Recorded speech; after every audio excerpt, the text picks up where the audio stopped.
അസ്സലാമു അലൈക്കും. ബിസ്മില്ല. അസ്സലാത്തു വസ്സലാമു അലാ അഷ്റഫിൽ മുർസലീൻ വഅലാ ആലിഹി വസഹ്ബിഹി അജ്മഈൻ. അമ്മാ ബഅദ്. പ്രിയപ്പെട്ട കൂട്ടുകാരെ, നമ്മളിന്ന് നോക്കാൻ പോകുന്നത് ക്ലാസ് 5 ദുറൂസുൽ ഇസ്ലാം സെക്കൻഡ് പാർട്ട്, അതിലെ 3-ാമത്തെ പാഠമാണ് നോക്കുന്നത്. അപ്പോൾ വീഡിയോ ഇഷ്ടപ്പെട്ട് കഴിഞ്ഞാൽ കൂട്ടുകാർ നമ്മുടെ ചാനൽ ഒന്ന് സബ്സ്ക്രൈബ് ചെയ്യുക, അതുപോലെ തന്നെ ലൈക്ക് ചെയ്യുക. നിങ്ങളുടെ അഭിപ്രായങ്ങളും നിർദ്ദേശങ്ങളും നമ്മുടെ കമൻറ്റിൽ അറിയിക്കുക. അപ്പോൾ നമുക്ക് ആ പാഠം ഒന്ന് നോക്കാം. അദ്ദർസു സാലിസ്, 3-ാമത്തെ പാഠം, അൽ ഇമാമുൽ അഅ്ലം. അപ്പോൾ ഈ പാഠത്തിൽ നമ്മൾ ഇമാം അബൂ ഹനീഫ റളിയല്ലാഹു അൻഹുവിനെ കുറിച്ചാണ് പഠിക്കുന്നത്. നമുക്ക് ആ പാഠം ഒന്ന് വായിച്ച് മനസ്സിലാക്കാം. കൂഫയിൽ ഒരാട് കളവ് പോയതായി വാർത്ത പരന്നു. നഷ്ടപ്പെട്ട ആടിനെ കണ്ടെത്താനായില്ല. വിവരം മഹാനായ ആ പണ്ഡിതന്റെ കാതിലുമെത്തി. ആരാണ്? അബൂ ഹനീഫ റളിയല്ലാഹു അൻഹു ആണ് ആ പണ്ഡിതൻ. ആട് ശരാശരി എത്ര കാലം ജീവിക്കുമെന്നായി അദ്ദേഹത്തിന്റെ അന്വേഷണം. പ്രസ്തുത ആടിന്റെ ആയുഷ്കാലം താൻ ആട്ടിറച്ചി ഭക്ഷിക്കില്ലെന്നായിരുന്നു അദ്ദേഹത്തിന്റെ തീരുമാനം. 7 കൊല്ലം പിന്നീട് അദ്ദേഹം ആട്ടിറച്ചി തിന്നില്ല. കളവ് പോയ ആടിന്റെ മാംസം തന്റെ വയറ്റിലെത്തിച്ചേരുമോ എന്ന ഭയമായിരുന്നു ഈ തീരുമാനത്തിന് പിന്നിൽ. ആ സ്വാത്വികനായ പണ്ഡിത പ്രതിഭയാണ് അൽ ഇമാമുൽ അഅ്ലം അബൂ ഹനീഫ റളിയല്ലാഹു അൻഹു. മഹാനായ ഇമാം അബൂ ഹനീഫ റളിയല്ലാഹു അൻഹു ഹനഫി മദ്ഹബിന്റെ ഇമാമാണ്. അടുത്ത പാരഗ്രാഫ് നോക്കൂ. വിശുദ്ധ ഖുർആനാണ് ഇസ്ലാമിന്റെ അടിസ്ഥാന പ്രമാണം. തിരുനബി സല്ലല്ലാഹു അലൈഹി വസല്ലമ വാക്കിലൂടെയും പ്രവർത്തനങ്ങളിലൂടെയും മൗനാനുവാദങ്ങളിലൂടെയും ഖുർആനിന്റെ വിശദീകരണം നൽകി. സ്വഹാബികൾ താബിഉകൾക്കും താബിഉകൾ ശേഷമുള്ളവർക്കും അത് പകർന്നു നൽകി. അത് മുഴുവൻ ക്രോഡീകരിച്ച് ഇസ്ലാമിക ഫിഖ് രേഖപ്പെടുത്തിയവരാണ് മദ്ഹബിന്റെ ഇമാമുകൾ. ഖുർആനിലോ ഹദീസിലോ ഖണ്ഡിത നിർദ്ദേശമില്ലാത്ത വിഷയങ്ങളിൽ ഇമാമുകൾ ഗവേഷണം നടത്തി വിധി പറഞ്ഞു. ലോകാടിസ്ഥാനത്തിൽ ഏറ്റവും അനുയായികളുള്ളത് ഹനഫി മദ്ഹബിനാണ്.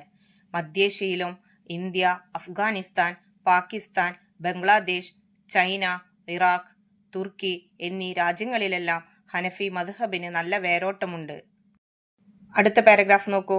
ഇമാം അബൂ ഹനീഫ റളിയല്ലാഹു അൻഹുവിന്റെ യഥാർത്ഥ നാമം നുഅ്മാൻ എന്നാണ്.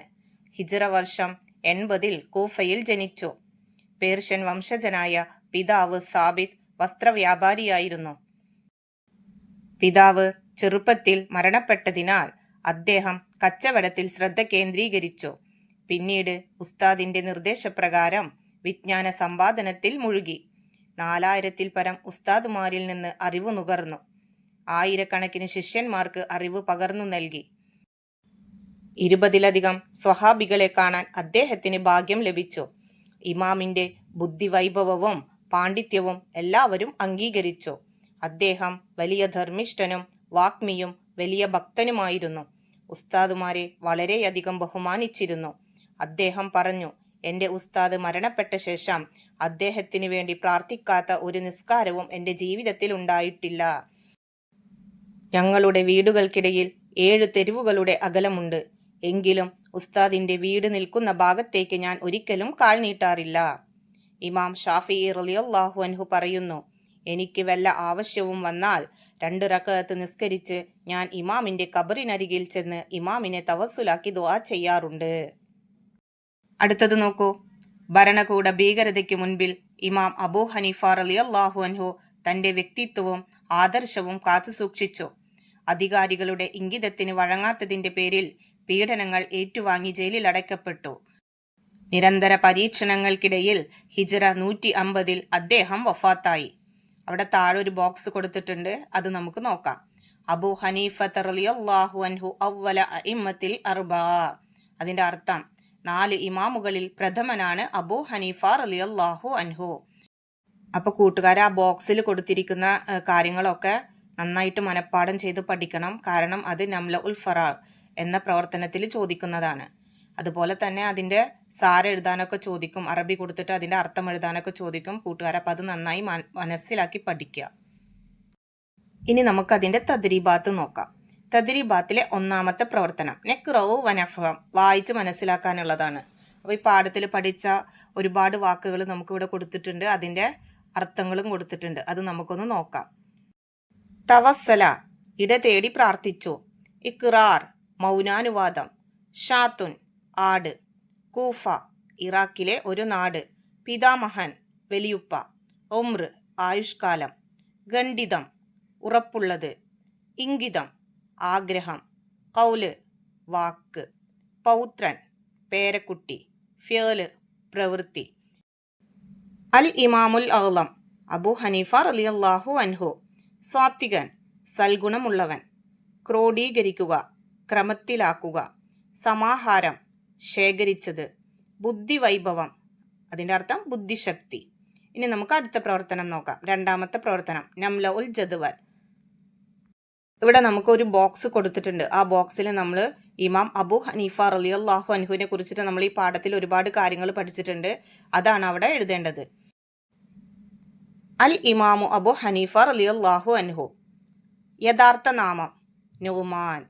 ജനനം അതായത് ഹിജ്റ വർഷം 80. ജനനം ക്രിസ്താബ്ദം അതായത് ക്രിസ്തു വർഷം 699. ജനിച്ച സ്ഥലം കൂഫ. ഗുരുക്കന്മാർ 4000, ശിഷ്യന്മാർ 1000. വഫാത്തായ ഹിജ്റ വർഷം 150. പിതാവ് സാബിത്ത്. അടുത്തത് മൂന്നാമത്തെ പ്രവർത്തനം നംലഉൽ ഫറാഗ്. വിട്ട ഭാഗം പൂരിപ്പിക്കുക. 1. പരിശുദ്ധ ഖുർആൻ ഡേഷ് വർഷങ്ങളിലായി അവതരിച്ചു. അവിടെ എഴുതേണ്ടത് 23. 2. ലോകാടിസ്ഥാനത്തിൽ ഏറ്റവും കൂടുതൽ അനുയായികളുള്ളത് ഡേഷ് മദ്ഹബിനാണ്. അവിടെ എഴുതേണ്ടത് ഹനഫി. 3. ഇമാം അബൂ ഹനീഫ റളിയല്ലാഹു അൻഹുവിന്റെ പിതാവ് ഡേഷ് വംശജനായിരുന്നു. അവിടെ പൂരിപ്പിക്കേണ്ടത് പേർഷ്യൻ. 4. ഇമാം അബൂ ഹനീഫ റളിയല്ലാഹു അൻഹു ഡേഷിൽ പരം ഗുരുക്കന്മാരിൽ നിന്ന് അറിവ് നുകർന്നു. അവിടെ എഴുതേണ്ടത് 4000-ൽ പരം. 5. ഇമാം അബൂ ഹനീഫ റളിയല്ലാഹു അൻഹു ഡേഷ് സ്വഹാബികളെ കണ്ടിട്ടുണ്ട്. അവിടെ എഴുതേണ്ടത് 20-ലധികം. 6. ഇമാം ഷാഫിഈ റളിയല്ലാഹു അൻഹു ഡേഷിനെ തവസ്സുലാക്കി ദുആ ചെയ്യാറുണ്ടായിരുന്നു.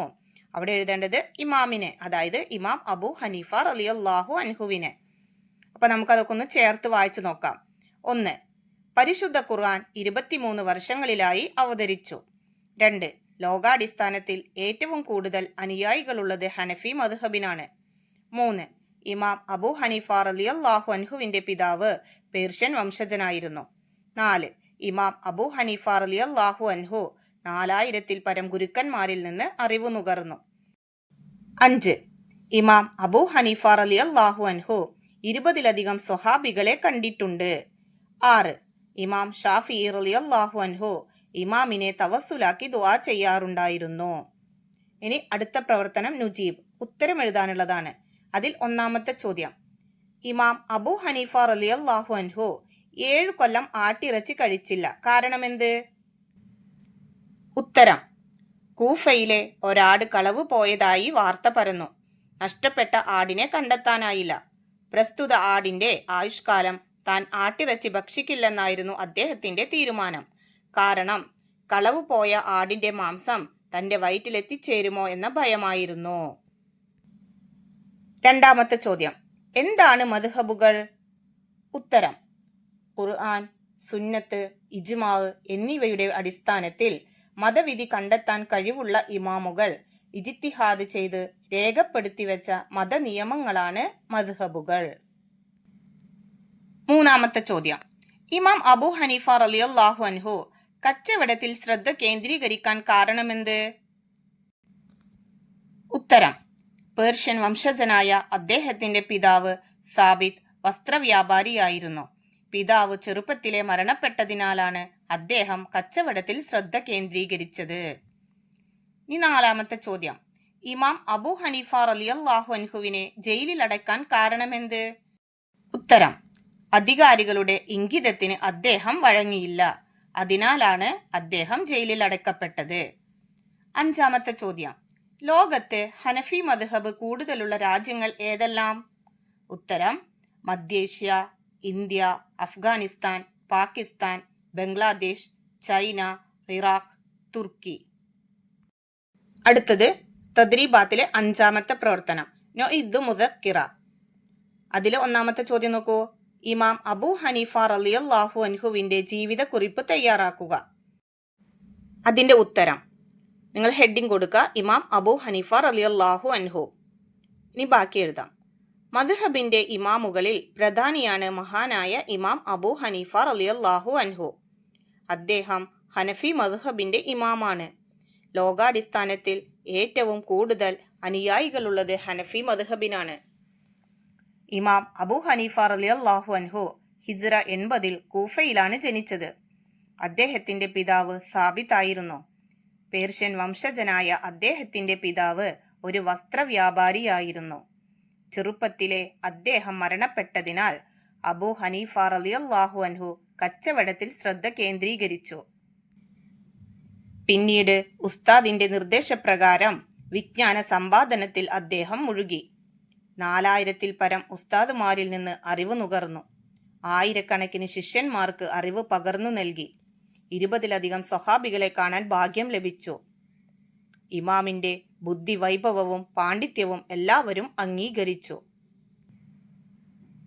അദ്ദേഹം വലിയ ധർമ്മിഷ്ഠനും വാഗ്മിയും വലിയ ഭക്തനുമായിരുന്നു. ഉസ്താദുമാരെ വളരെയധികം ബഹുമാനിച്ചിരുന്നു. ഭരണകൂട ഭീകരതയ്ക്ക് മുൻപിൽ ഇമാം അബൂ ഹനീഫ റളിയല്ലാഹു അൻഹു തന്റെ വ്യക്തിത്വവും ആദർശവും കാത്തുസൂക്ഷിച്ചു. അധികാരികളുടെ ഇംഗിതത്തിന് വഴങ്ങാത്തതിന്റെ പേരിൽ പീഡനങ്ങൾ ഏറ്റുവാങ്ങി ജയിലിൽ അടയ്ക്കപ്പെട്ടു. നിരന്തര പരീക്ഷണങ്ങൾക്കിടയിൽ ഹിജ്റ 150-ൽ അദ്ദേഹം വഫാത്തായി. അപ്പൊ ഇത്രയാണ് അതിന്റെ ഉത്തരമായിട്ട് എഴുതേണ്ടത്. ഇനി നമുക്ക് അടുത്ത ചോദ്യം നോക്കാം. തദ്രീബാത്തിലെ 6ാമത്തെ പ്രവർത്തനം തഹ്സീസ് അസൈൻമെന്റ് എഴുതാനുള്ളതാണ്. മദ്ഹബ് എന്ന വിഷയത്തിൽ ഒരു പ്രബന്ധം തയ്യാറാക്കുക. അപ്പൊ നമുക്ക് അതിന്റെ ഉത്തരം നോക്കാം. മദ്ഹബ് എന്ന് ഹെഡിങ് കൊടുക്കുക, എന്നിട്ട് ബാക്കി എഴുതുക. ഇസ്ലാമിക ശരീഅത്തിനെ വിശദീകരിക്കാനും അതിൽ നിന്ന് വിധികൾ കണ്ടെത്താനുമുള്ള ഒരു മാർഗമാണ് മദ്ഹബ്. പരിശുദ്ധ ഖുർആൻ, സുന്നത്ത്, ഇജ്മാ എന്നിവയുടെ അടിസ്ഥാനത്തിൽ മതവിധി കണ്ടെത്താൻ കഴിവുള്ള ഇമാമുകൾ ഇജ്തിഹാദ് ചെയ്ത് രേഖപ്പെടുത്തി വെച്ച മതനിയമങ്ങളാണ് മദ്ഹബുകൾ. ഇസ്ലാമിക ശരീഅത്താണ് ഏതൊരു മദ്ഹബിനേക്കാളും മഹത്തരവും വിശാലവും. ഏതൊരു മദ്ഹബിനുള്ള പ്രമാണം ഇസ്ലാമിക ശരീഅത്ത് മാത്രമാണ്. എന്നാൽ ശരീഅത്തിന് യാതൊരു മദ്ഹബും പ്രാമാണികമാവില്ല.